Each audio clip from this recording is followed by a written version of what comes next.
L'invitation était arrivée il y a 3 semaines. Des lettres dorées sur du papier Bristol crème annonçaient la fête pour le 40e anniversaire de mon beau-frère. Tenue de soirée facultative, y lisait-on. Bien que tout le monde sût que la famille de Céline ne faisait jamais rien qui ne soit méticuleusement orchestré, j'avais récupéré mon smoking au pressing ce matin-là, le même que j'avais porté à notre mariage 7 ans plus tôt. Il m'allait toujours, bien que tout le reste de notre mariage ait radicalement changé. Prêt à appeler Juliette depuis la salle de bain, sa voix portant cette gaieté particulière qu'elle avait adoptée dernièrement. Celle qui semblait jouer, comme si elle répétait des répliques pour un public que je ne pouvais pas voir. J'ai ajusté mon nœud papillon dans le miroir du couloir, étudiant mon reflet. À 35 ans, j'avais l'air fatigué, le genre de fatigue que le sommeil ne pouvait pas réparer. Des cernes sombres assombrissaient mes yeux. Les souvenirs de mois de nuits agitées passaient à me demander quand exactement j'avais perdu ma femme. Pas physiquement, elle dormait toujours à mes côtés la plupart des nuits, son dos formant un mur entre nous. Mais émotionnellement, mentalement, elle était partie depuis près de 6 mois. Les signes étaient évidents avec le recul. Ce soudain intérêt pour son apparence après des années d'indifférence confortable. De la nouvelle lingerie cachée au fond de son tiroir.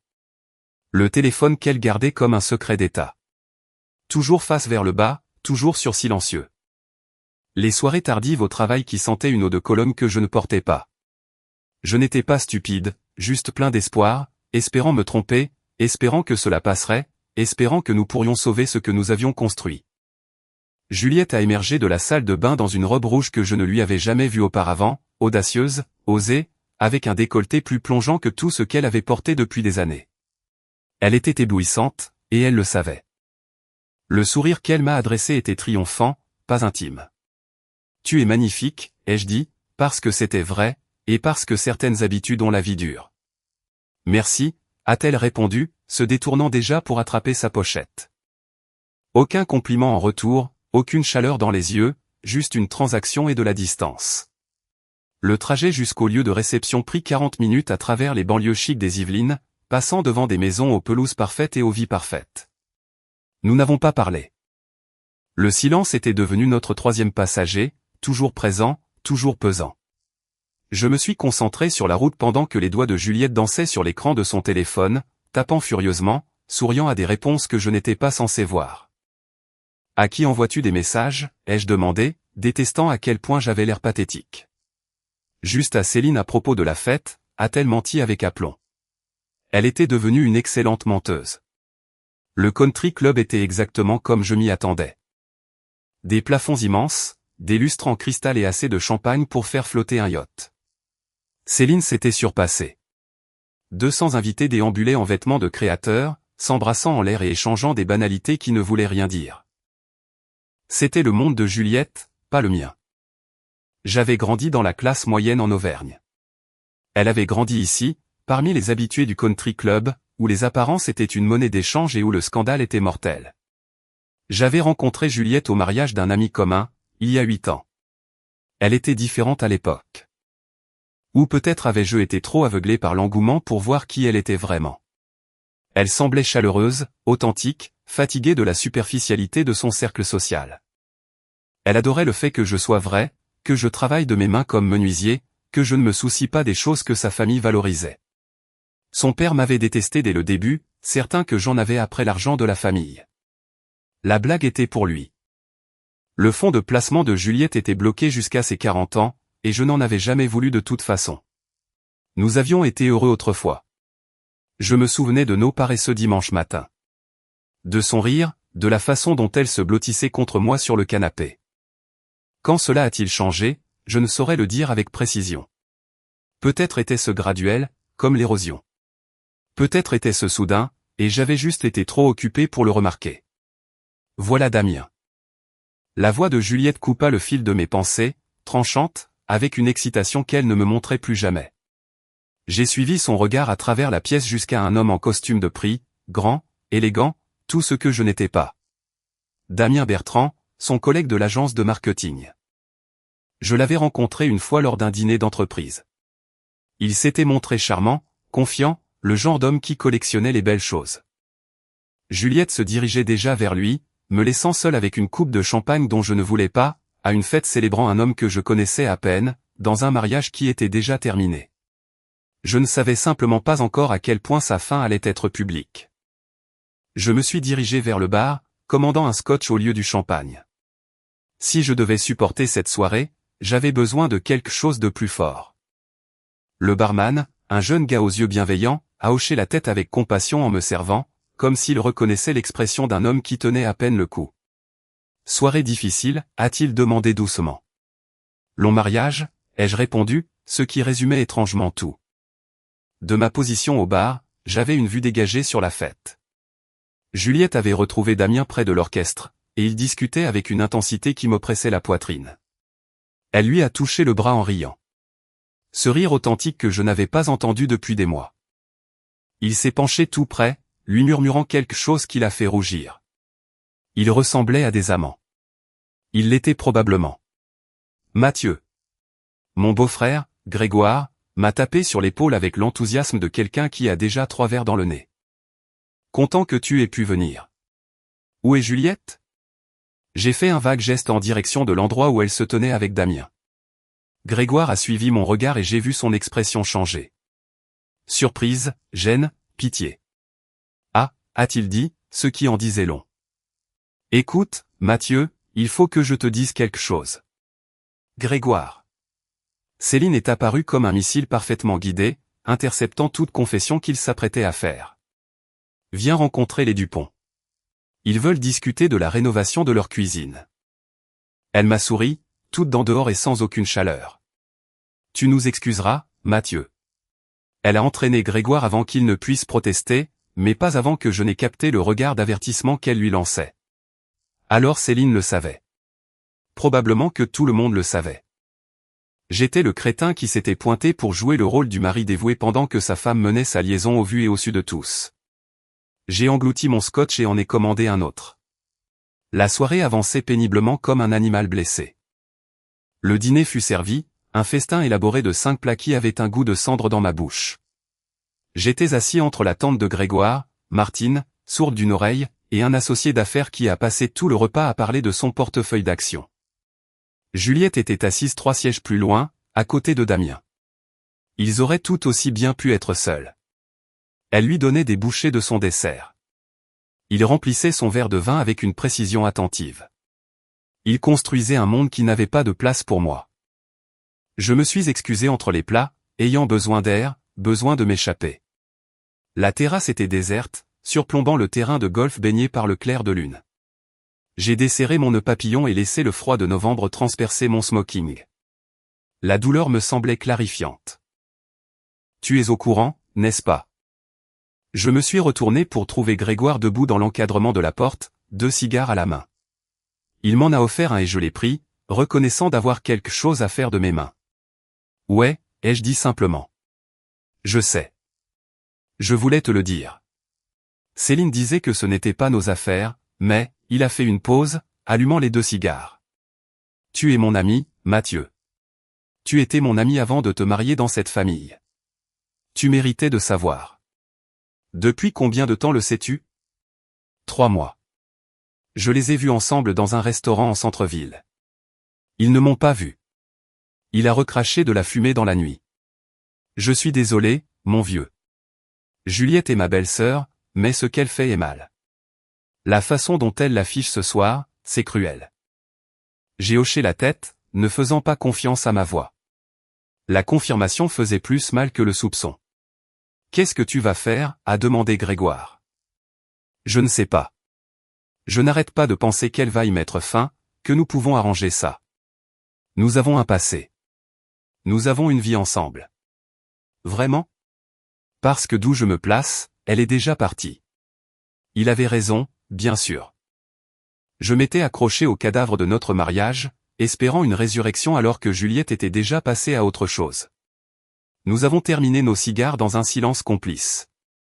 Quand nous sommes retournés à l'intérieur, la fête était passée à sa phase finale, danse, inhibition relâchée, masque qui tombe. L'orchestre jouait une mélodie lente et romantique. Des couples se balançaient sur la piste de danse, se tenant étroitement enlacés. Juliette dansait avec Damien. Je suis resté au bord de la salle et j'ai regardé ma femme dans les bras d'un autre homme. Elle paraissait radieuse, vivante d'une manière qu'elle ne l'avait pas été avec moi depuis des années. Il lui a murmuré quelque chose à l'oreille et elle a rejeté la tête en arrière, riant d'une joie pure. Sa main reposait sur son torse, intime et possessive. Ils bougeaient comme s'ils avaient fait ça 1000 fois auparavant. Les gens s'en apercevaient. Je sentais leur regard. Je voyais les conversations chuchotées derrière des mains levées. La pitié était pire que la trahison. J'étais le cocu de la soirée, le mari trop aveugle ou trop faible pour voir ce que tout le monde pouvait voir. J'aurais dû partir à ce moment-là, j'aurais dû sortir avec le peu de dignité qu'il me restait. Mais une part masochiste en moi avait besoin de voir jusqu'où elle irait, à quel point notre mariage comptait peu face à ce qu'elle avait trouvé avec lui. La chanson s'est terminée. Damien a embrassé la main de Juliette, puis sa joue, s'attardant trop longtemps, trop près de sa bouche. Elle a rougi comme une adolescente. Ils ont quitté la piste de danse ensemble, se dirigeant vers la terrasse où Grégoire et moi nous tenions quelques minutes auparavant. Je les ai suivis. J'ai gardé mes distances, restant dans l'ombre des portes-fenêtres tandis que Juliette et Damien s'avançaient sur la terrasse, la même terrasse où j'avais tenté, avec Grégoire, d'assimiler la mort de mon mariage. Maintenant, je la voyais se produire en temps réel. Les mains de Damien étaient sur sa taille. Les bras de Juliette étaient enroulés autour de son cou. Ils se sont embrassés comme si le monde avait disparu. Un baiser profond, passionné, totalement à découvert. Quand ils se sont finalement séparés, tous deux respiraient fort. Nous devrions faire plus attention, a dit Juliette. Mais elle souriait. Les gens pourraient voir. Qu'ils voient, a répondu Damien, en l'attirant plus près. J'en ai assez de me cacher. Dis-lui ce soir. Termine ça proprement. Je le ferai après la fête. Je le promets. Elle l'a embrassé à nouveau. Tu es tellement mieux que lui, Damien. Toi, tu me comprends vraiment. Mathieu n'est que ses tout petits rêves, ses petites ambitions, sa petite vie. Je ne sais pas à quoi je pensais. Les mots m'ont frappé comme des coups physiques. C'est en réduit à petit.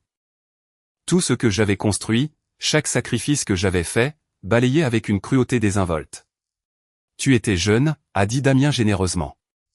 Tu ne savais pas ce que tu voulais. Mais maintenant tu le sais. Maintenant je le sais, a-t-elle acquiescé, et ils se sont embrassés à nouveau. Je me suis éloigné avant d'en entendre davantage. Mes mains tremblaient, la rage et l'humiliation se livrant bataille dans ma poitrine. J'ai retrouvé le bar, commandé un autre scotch et essayé de décider quelle version de moi-même je voulais être. Le mari vindicatif qui faisait un esclandre. L'homme digne qui partait tranquillement. L'idiot qui prétendait n'avoir rien vu. Mathieu. Céline est apparue à mes côtés, son expression indéchiffrable. Il faut qu'on parle. Pas maintenant, Céline. Si. Maintenant. Elle m'a agrippé le bras avec une force surprenante. Je sais que c'est difficile, mais tu dois gérer ça avec discrétion. C'est ma fête.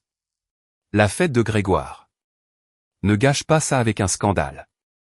Je l'ai dévisagé, sincèrement stupéfait.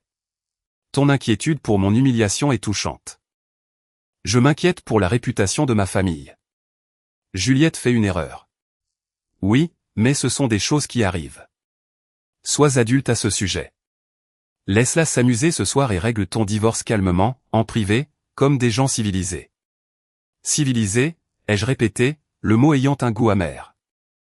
Est-ce civilisé de s'offrir à quelqu'un d'autre pendant que son mari regarde? Est-ce civilisé de parader avec sa liaison lors d'une fête de famille?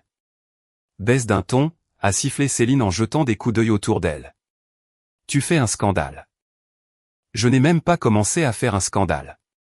Mais je n'allais pas le faire. Même dans ma colère, je le savais. Je ne leur donnerai pas la satisfaction de me voir perdre le contrôle. Je ne laisserai pas Juliette réécrire notre histoire pour faire de moi le méchant. Le mari jaloux et instable qui ne supportait pas qu'elle passe à autre chose. J'ai fini mon verre et l'ai reposé avec un soin délibéré. Ne t'inquiète pas, Céline. Je ne gâcherai pas ta fête. Je suis allé chercher Juliette. Elle était de retour à l'intérieur, tenant court avec un groupe de ses amies, toutes des femmes qui ne m'avaient jamais aimé, qui avaient toujours pensé que Juliette s'était mariée en dessous de sa condition. Damien se tenait légèrement à l'écart, mais ses yeux ne la quittaient pas. Elle racontait une histoire, animée et rayonnante, totalement inconsciente que j'avais été témoin de sa trahison sur la terrasse. « Juliette » ai-je dit doucement, apparaissant à son coude. « Pouvons-nous parler ?» Elle s'est retournée, et l'espace d'un instant, j'ai vu la culpabilité passer sur son visage, mais elle a vite disparu, remplacée par de l'agacement. « Maintenant ? Je suis au milieu d'une conversation. C'est important. » Ça l'est aussi. Elle s'est tournée de nouveau vers ses amis, m'ignorant.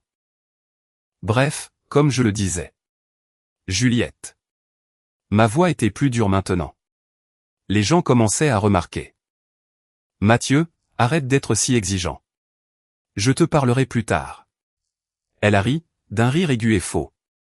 Il est tellement pot de colle ces derniers temps, a-t-elle dit à ses amis comme si je ne me tenais pas juste là. Damien s'est approché. Protecteur. Y a-t-il un problème? Aucun problème, ai-je dit, en le regardant droit dans les yeux. J'essaie juste de parler à ma femme. Peut-être qu'elle ne veut pas te parler en ce moment, a dit Damien, son ton soigneusement neutre, mais le sens de sa phrase très clair. Le groupe autour de nous avait fait silence. De plus en plus de gens regardaient maintenant, sentant le drame. C'était exactement ce contre quoi Céline m'avait mis en garde. Le choix intelligent était de s'éloigner, de régler ça en privé plus tard. Mais j'en avais fini d'être intelligent, fini d'être compréhensif, fini de faire semblant. Tu as raison, ai-je dit à Damien. Elle ne veut probablement pas me parler. Elle préfère te parler, ou t'embrasser sur la terrasse, ou te dire à quel point son mari est petit comparé à toi. Le visage de Juliette est devenu blanc, puis rouge. Tu m'espionnais. J'étais à la fête de mon beau-frère. C'est toi qui menais ta liaison en public. Le silence était assourdissant à présent. Tous ceux qui se trouvaient à moins de 6 mètres avaient cessé de faire semblant de ne pas écouter. Les amis de Juliette semblaient scandalisés. Damien avait l'air mal à l'aise. Juliette paraissait furieuse. Comment oses-tu, a-t-elle sifflé. Tu n'en as pas le droit. J'en ai tout à fait le droit. Je suis toujours ton mari. Plus pour très longtemps. Les mots étaient sortis avant qu'elle ne puisse les retenir, assez fort pour que tout le monde entende. La fête s'était arrêtée. Pas officiellement. L'orchestre jouait toujours. Les serveurs circulaient encore avec du champagne. Mais l'énergie s'était entièrement déplacée vers nous. Nous étions devenus le divertissement de la soirée. Le scandale qui allait alimenter les ragots pendant des mois. Je pouvais sentir des dizaines d'yeux nous observer, attendant de voir ce qui allait se passer. La fureur de Juliette avait laissé place à quelque chose de plus dur, de plus calculé. Elle avait fait sa déclaration, et maintenant elle s'y tenait. Je l'avais acculée, et Juliette n'avait jamais été du genre à battre en retraite avec grâce. « Tu veux faire ça ici ?» a-t-elle dit, sa voix résonnant à travers la pièce. « Très bien, faisons ça ici. » Juliette, a commencé Damien, lui attrapant le bras. Elle l'a repoussé. « Non, il veut de l'honnêteté. Il va en avoir. » Elle s'est tournée pour me faire face complètement, son beau visage déformé par le mépris. « Je ne suis pas heureuse, Mathieu. Je n'ai pas été heureuse depuis des années. Tu es un homme bien. Bien sûr. Fiable, stable, ennuyeux. Mon Dieu, que tu es ennuyeux. Les mêmes routines, les mêmes conversations, la même vie médiocre. J'ai l'impression d'étouffer. » Chaque mot était une frappe calculée, conçue pour blesser. Et c'est ce qu'ils ont fait. Mais sous la douleur, autre chose se cristallisait. De la clarté. « Alors pourquoi n'es-tu pas simplement parti ?» ai-je demandé doucement. « Pourquoi cette liaison? Pourquoi ces mensonges? » Parce que j'essayais d'être gentille. Elle a ri amèrement. Je ne voulais pas te faire de mal. Je pensais que ça finirait peut-être par s'éteindre tout seul, ou que tu le découvrirais et que tu faciliterais les choses en partant le premier. Mais tu as continué à avancer péniblement, aveugle. Préparant le dîner et planifiant des soirées en amoureux comme si tout allait bien. Je me battais pour notre mariage. Je ne voulais pas que tu te battes. Je voulais que tu lâches prise. Ses mains tremblaient maintenant, le vin ballottant dans son verre. Damien comprend l'ambition. Il comprend qu'on puisse vouloir plus de la vie qu'une maison avec 3 chambres et un potager. Il a du succès, il est sophistiqué, il ira loin. Il me fait me sentir vivante. Damien avait l'air de plus en plus mal à l'aise, réalisant probablement qu'être l'amant était beaucoup plus séduisant en secret que devant 200 témoins. Juliette, peut-être que nous devrions. Dis-lui, l'a-t-elle interrompu, regardant Damien avec des yeux fous. Dis-lui à quel point nous sommes mieux ensemble. Dis-lui ce que tu m'as dit ce matin. Ce matin? Donc, ils avaient aussi passé la nuit dernière ensemble. Probablement pendant que j'allais récupérer mon smoking, en imaginant que ce soir serait une chance de nous reconnecter. Damien s'est éclairci la gorge. Ce n'est ni le lieu ni le moment. Si, ça l'est. La voix de Juliette avait atteint des sommets frôlant l'hystérie. Le champagne et l'adrénaline la rattrapaient. Tu as dit que tu m'aimais. Tu as dit que nous avions un avenir. Tu as dit que je méritais mieux que de me contenter de quelqu'un comme lui. L'attroupement s'était élargi. Céline essayait de faire avancer les gens pour créer un peu d'intimité, mais personne ne bougeait. C'était trop bon, trop cru. Mon humiliation était leur divertissement. Je t'aime, c'est vrai, a dit Damien prudemment, en pesant ses mots. Mais peut-être que nous devrions en discuter en privé. Pourquoi? Tout le monde ici est déjà au courant. Il nous observe depuis le début de la soirée. Elle s'est tournée de nouveau vers moi, gesticulant frénétiquement. Même toi, tu l'as compris. Finalement, aussi borné que tu sois. Juliette. Grégoire est apparu, essayant d'intervenir. Calmions-nous. Je suis calme, a-t-elle crié. Je suis enfin honnête. Pour la première fois depuis des mois, je dis ce que je ressens vraiment au lieu de marcher sur des œufs pour ménager les sentiments de Mathieu. Elle a vidé son verre de vin et en a attrapé un autre sur le plateau d'un serveur qui passait. Tu veux savoir la vérité, Mathieu? Damien est meilleur. Meilleur au lit, meilleur dans la conversation, meilleur en tout. Il a un appartement terrasse en ville. Il conduit une Porsche. Il m'emmène dans de vrais restaurants. Pas dans de petits bistrots de quartier. Il est ce que j'aurais dû avoir depuis le début. Ces mots avaient pour but de me détruire. Et ils l'ont fait, en partie. Mais ils ont aussi révélé quelque chose que je n'avais pas vu clairement auparavant. Juliette n'était pas seulement mécontente de moi. Elle était mécontente d'elle-même, des choix qu'elle avait faits, de la vie qu'elle s'était construite. Damien n'était pas meilleur. Il était juste différent, plus nouveau, plus excitant.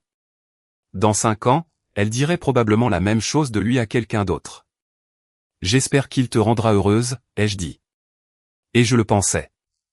Pas sarcastiquement, sincèrement. J'espère que tu trouveras ce que tu cherches, quoi que ce soit. Ma réponse a semblé dégonfler sa colère. Elle voulait une dispute, elle voulait que j'enrage, que je supplie ou que je lui donne une raison de justifier ses actes. Mon acceptation calme l'a déstabilisée. C'est tout, a-t-elle dit avec incrédulité. C'est tout ce que tu as à dire? Qu'est-ce que tu veux que je dise, Juliette? Que tu m'as brisé le cœur? C'est le cas. Que je me sens humilié? C'est le cas. Que j'aimerais que les choses soient différentes? Évidemment. Mais tu as fait ton choix. Je ne vais pas me battre pour quelqu'un qui ne veut pas qu'on se batte pour elle. Alors, tu abandonnes, juste comme ça. J'accepte la réalité. Il y a une différence. Damien s'était placé à ses côtés maintenant, sa main dans le bas de son dos, possessif, affirmant ses droits. Elle s'est appuyée contre lui, et j'ai vu ce que je refusais de voir depuis des mois. Ils s'accordaient. Ils faisaient sens ensemble d'une manière qui n'était plus la nôtre depuis des années. Ils appartenaient au même monde de costumes sur mesure, de country club, et d'évaluation de la valeur par des symboles de statut social. Très bien, a dit Juliette, en levant le menton avec défi. Alors tu comprends. Damien et moi sommes ensemble maintenant. Vraiment ensemble. Et oui, elle a regardé la foule autour d'elle, s'assurant que tout le monde entende bien, oui, je suis avec lui. Il est meilleur. Meilleur que tu ne l'as jamais été ou que tu ne pourrais jamais l'être. Cette déclaration flotta dans l'air. Définitive et absolue. C'était censé être mon humiliation ultime. Ma femme choisissant publiquement un autre homme, le proclamant supérieur en tout point. Les gens dévisageaient, chuchotaient, certains l'air choqués, d'autres presque réjouis par le drame. J'ai regardé Juliette, je l'ai vraiment regardée, et j'ai senti les derniers fils de l'amour se rompre. Pas avec de la colère ou de la douleur, mais avec de l'épuisement. J'étais fatigué. Fatigué de me battre pour quelqu'un qui ne m'aimait pas, fatigué de la représentation. Fatigué de faire semblant. J'ai posé mon verre vide avec un soin minutieux. Je n'ai pas dit au revoir, je n'ai pas fait de discours, je n'ai pas donné à elle, à Damien ou à l'Assemblée la satisfaction de me voir craquer. Je me suis simplement retourné et je suis parti. La marche de la salle de bal jusqu'au parking m'a semblé interminable. Mes jambes bougeaient mécaniquement tandis que mon esprit luttait pour assimiler ce qui venait de se passer. Derrière moi, je pouvais entendre les murmures de la foule, les voix s'élevant alors qu'ils disséquaient la scène.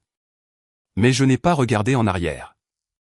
Regarder en arrière aurait signifié reconnaître l'humiliation, et je refusais de donner à Juliette ce pouvoir. L'air de novembre m'a frappé comme une gifle quand je suis sorti. J'avais laissé mon manteau à l'intérieur, mais je ne pouvais pas me résoudre à retourner le chercher. Le voiturier a eu l'air surpris de me voir sortir si tôt. Il n'était même pas 22 heures. Vous partez déjà, monsieur? Oui. Il a dû percevoir quelque chose dans mon ton car il n'a pas fait la conversation. Il s'est contenté de se dépêcher d'aller chercher ma voiture, une Peugeot vieille de 9 ans qui semblait particulièrement pathétique après les commentaires de Juliette sur la Porsche de Damien. Mais elle était payée et elle m'appartenait. Et à cet instant précis, cela comptait plus que tout. Je me suis assis sur le siège du conducteur, le moteur tournant, la chaleur envahissant lentement l'habitacle glacé. Mes mains serraient le volant, mais je n'ai pas démarré. Je ne pouvais pas encore conduire. L'adrénaline retombait, remplacée par une douleur sourde qui semblait remplir chaque parcelle de mon être. Mon téléphone a vibré. Les messages affluaient. J'ai jeté un œil à l'écran. Grégoire, Mathieu, je suis tellement désolé. C'était impardonnable. Céline, tu dois revenir. Nous devons gérer cette situation. Un numéro inconnu, mec, je suis Thomas, le pote de Grégoire. Il fallait en avoir pour faire ça. Respect. J'ai éteint mon téléphone. Pendant 7 ans, j'avais construit ma vie autour de Juliette. J'avais déménagé dans les Yvelines pour elle, quitté mes amis et ma famille en Auvergne. J'avais enduré le mépris de son père et la déception à peine dissimulée de sa mère. J'avais essayé de m'intégrer dans un monde qui n'avait jamais voulu de moi. Et pourquoi faire? Pour être publiquement humilié lors d'une fête, rejeté comme étant un homme petit, ennuyeux, incompétent. Mais alors que j'étais assis là, il s'est produit quelque chose d'inattendu. Sous la douleur, sous l'humiliation, j'ai senti autre chose émerger. Du soulagement. Les faux-semblants étaient terminés. Les espoirs, l'attente et les doutes étaient finis. Juliette avait fait son choix explicitement, publiquement, irrévocablement. Il n'y avait pas de retour en arrière possible après ce qui s'était passé ce soir. Aucune réconciliation n'était envisageable. Le mariage était véritablement et définitivement terminé, et j'étais libre. Cette prise de conscience ne faisait pas disparaître la douleur, mais elle lui donnait un tout autre contexte. Oui, j'étais blessé. Oui, je me sentais humilié, mais j'étais aussi libéré d'une relation qui était devenue une prison. Fini de marcher sur des œufs. Fini d'analyser chaque mot et chaque geste pour essayer de comprendre ce que j'avais fait de mal. Fini d'aimer quelqu'un qui me regardait avec mépris. J'ai enclenché la vitesse et suis sorti du parking. Alors que je tournais sur la route principale, j'ai vu Grégoire courir vers l'entrée, probablement envoyé pour me ramener. Je ne me suis pas arrêté. Le trajet de retour dura 40 minutes. Notre maison, qui allait bientôt devenir juste sa maison, était plongée dans le noir et vide. J'avais laissé une lumière allumée dans la cuisine le matin même.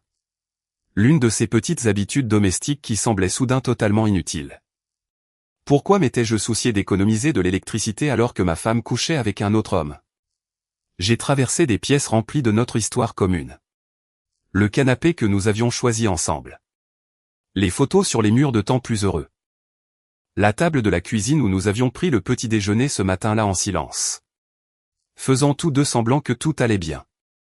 Tout cela ressemblait aux artefacts de la vie de quelqu'un d'autre. J'ai fait mes bagages méthodiquement. Vêtements, affaires de toilette, documents importants, la montre de mon grand-père. J'ai laissé tout le reste. Les meubles, les cadeaux de mariage, la vie que nous avions bâtie. Juliette pouvait tout avoir. Je voulais juste partir. Il était près de minuit quand j'ai fini. J'ai chargé ma voiture de 2 valises et d'une boîte d'effets personnels. C'est à ça que se résumait cette année de mariage, 2 valises et une boîte. J'ai conduit jusqu'à un hôtel près de l'autoroute, j'ai pris une chambre en utilisant une carte de crédit à mon seul nom, et je me suis effondré sur le lit banal de cette chambre banale. Mon téléphone était toujours éteint. Demain, je le rallumerai, je commencerai le processus pour démêler nos vies, j'appellerai un avocat, j'avertirai ma famille, je commencerai le travail pratique du divorce. Mais ce soir, j'avais juste besoin d'être seul avec les décombres. J'ai dû finir par m'endormir, car je me suis réveillé avec la lumière du soleil traversant les fins rideaux. Mon téléphone affichait 43 appels en absence et plus de 100 messages. La plupart venaient de Juliette. Où es-tu? Il faut qu'on parle. Tu agis comme un enfant. Damien est parti. Il a dit que je l'avais mis dans l'embarras. C'est de ta faute. Tu m'as forcé à dire ces choses. Tout le monde parle de nous. Tu m'as humilié. Rappelle-moi, s'il te plaît. Mathieu, je suis désolé. Peut-on en parler? Les messages retraçaient un parcours allant de la colère à la prise de conscience, puis à la panique. Damien était parti. Bien sûr qu'il l'avait fait. Être l'amant excitant était une chose. Être publiquement désigné comme le partenaire d'une liaison qui détruit un mariage lors d'une fête mondaine en était une autre. Sa réputation comptait pour lui, et Juliette l'avait abîmé, avec tout le reste. J'ai supprimé les messages sans y répondre. Il y en avait aussi de Grégoire, de mes parents en Auvergne qui avaient eu des nouvelles par quelqu'un à la fête, de mon associé qui me demandait si j'allais bien. J'allais répondre à cela, mais pas tout de suite. J'ai passé la journée dans cette chambre d'hôtel à commander au service d'étage et à regarder la télévision sans y prêter attention. Je me suis laissé ressentir la douleur sans essayer de la réparer, de l'analyser ou de lui donner un sens. Mon mariage était terminé. Ma femme avait choisi quelqu'un d'autre. Elle l'avait fait publiquement et cruellement. C'était des faits, et les faits existaient, tout simplement. Le soir venu, je me sentais assez solide pour penser de manière pratique. J'ai appelé un avocat qu'un ami m'avait recommandé autrefois. J'ai laissé un message disant que j'avais besoin d'être représenté pour un divorce. J'ai appelé mes parents, je les ai laissés dire ces choses réconfortantes que disent les parents, et j'ai promis que j'irai leur rendre visite bientôt. J'ai appelé mon associé, je l'ai assuré que je serais au travail lundi, et je lui ai demandé de gérer les choses pendant quelques jours. Ensuite, j'ai appelé Grégoire. Mathieu. Seigneur. Je me faisais un sang d'encre. Où es-tu?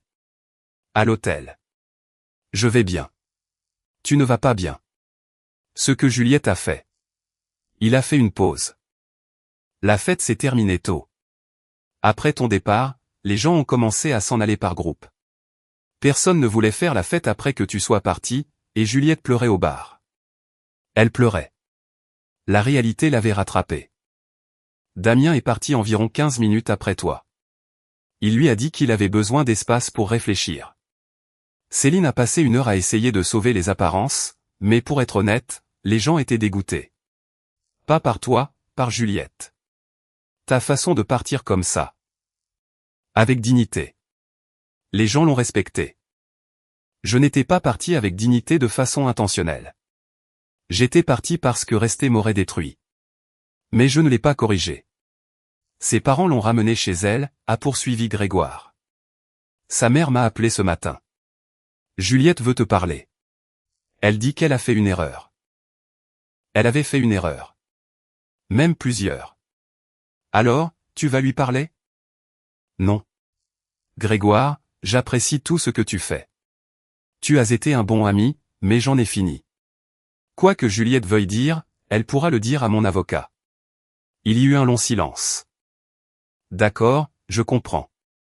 Pour ce que ça vaut, je pense que tu fais ce qu'il faut. Céline n'est pas d'accord. Elle pense que tu devrais écouter Juliette. Essayer une thérapie de couple. Mais Céline se préoccupe plus des apparences que de ce qui est vraiment juste. Dis à Céline que j'apprécie son inquiétude, ai-je dit, avec sarcasme mais en gardant un ton neutre. Quand reviens-tu chercher tes affaires? J'ai déjà pris ce dont j'avais besoin. Elle peut garder le reste. Tu as vraiment tourné la page. J'ai vraiment tourné la page. Nous avons parlé quelques minutes de plus, prévoyant de nous voir pour le déjeuner la semaine suivante, maintenant l'amitié malgré les liens familiaux. Grégoire était un homme bien, coincé au milieu, et je ne voulais pas le perdre en même temps que tout le reste. Après avoir raccroché, je suis resté seul avec mes pensées. Juliette voulait parler. Bien sûr qu'elle le voulait. Damien était parti. La réalité l'avait frappé de plein fouet. Et soudain, la liaison excitante ne semblait plus si séduisante par rapport à la stabilité qu'elle avait jetée par la fenêtre. Elle allait vouloir s'expliquer, se justifier, peut-être même se réconcilier. Mais Jean avait fini d'être sa solution de repli, son filet de sécurité, son lot de consolation. Elle avait fait son choix à cette fête, pas seulement celui d'être avec Damien, mais celui de m'humilier publiquement en le faisant. La cruauté de la chose, la nature calculée de ses mots, m'avait montré qui elle était vraiment. Pas la femme que j'avais épousée, mais la femme qu'elle était devenue, ou qu'elle avait peut-être toujours été, et que j'étais trop amoureux pour voir. Mon téléphone a vibré de nouveau. Juliette appelait. J'ai laissé sonner jusqu'à la messagerie. Les semaines suivantes se sont confondues. J'ai trouvé un appartement, petit, modeste, à moi. J'ai rencontré des avocats, divisé les biens, entamé la procédure de divorce. Juliette n'a rien contesté, ce qui me disait qu'elle se sentait coupable. Ou peut-être que Damien était revenu et qu'elle voulait juste en finir rapidement. Je n'ai pas posé la question. Je suis retourné au travail, je me suis plongé dans des projets, j'ai passé du temps avec des amis que j'avais négligés pendant mon mariage. J'appelais mes parents toutes les semaines, j'ai prévu d'aller les voir pour Noël. J'ai commencé à voir un thérapeute qui m'a aidé à gérer non seulement la trahison, mais aussi le soulagement. Les gens parlaient, bien sûr. L'histoire de cette fête s'était répandue dans le cercle social de Juliette comme une traînée de poudre. J'ai appris par Grégoire que Juliette était devenue une sorte de paria, la femme qui avait publiquement détruit son mariage pour un homme qui l'avait ensuite abandonné. Damien avait commencé à fréquenter quelqu'un d'autre, quelqu'un de son âge et libre, ce qui apparemment avait profondément blessé Juliette.